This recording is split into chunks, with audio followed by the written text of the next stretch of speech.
Bagi Melati, bukan nama sebenarnya. Rutinitas mengajar di sebuah sekolah luar biasa. Di Kota Kupang, Nusa Tenggara Timur tak pernah berubah.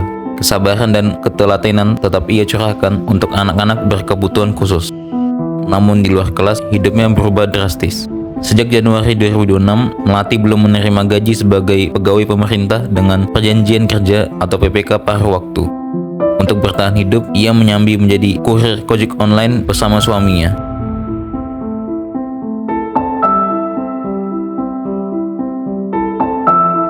Apa yang menimpa Melati hanyalah puncak gunung es dari dilema jutaan pegawai kontrak di Indonesia. Pangkal persoalannya adalah penerapan Undang-Undang Nomor 1 Tahun 2022 tentang hubungan keuangan antara pemerintah pusat dan pemerintahan daerah atau UU HKPD. Aturan ini dengan tegas membatasi belanja pegawai daerah maksimal 30% dari total APBD. Keresahan ini jalar ke berbagai penjuru negeri. Di Kalimantan Barat, isu pemutusan hubungan kerja atau PHK massal sempat berhembus kencang, membuat para PPK yang telah berjuang lolos seleksi merasa cemas akan kepastian kerja mereka. Meski Sekda Kalbar, Arison menyebut ada relaksasi selama 5 tahun dari pusat, beban fiskal daerah tetap nyata.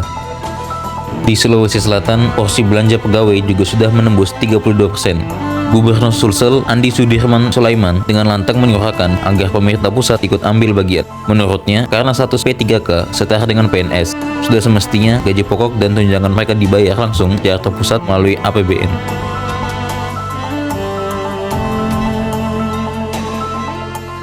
Kalimantan Timur sebenarnya relatif aman dengan belanja pegawai yang ke 27%. Gubernur Kaltim Rudi Masud bahkan menjamin tidak akan ada PHK bagi P3K. Namun, fondasi ini rapuh.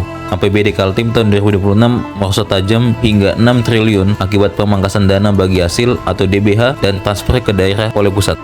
Para akademisi menilai efisiensi birokrasi perlu dilakukan, terutama menyangkut fasilitas mewah dan tunjangan fantastis para pejabat.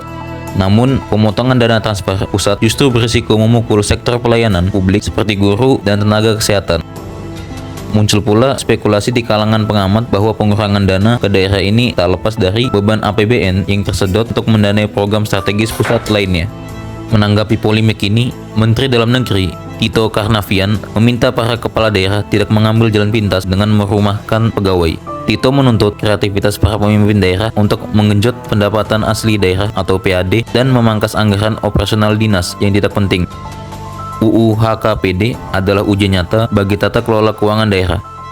Namun di tengah tarik ulur regulasi dan anggaran ini, nasib jutaan pahlawan pelayanan publik seperti Melati kini berada di ujung tanduk. Mereka hanya butuh kepastian agar keringat yang mengucur dibayar dengan hak yang adil.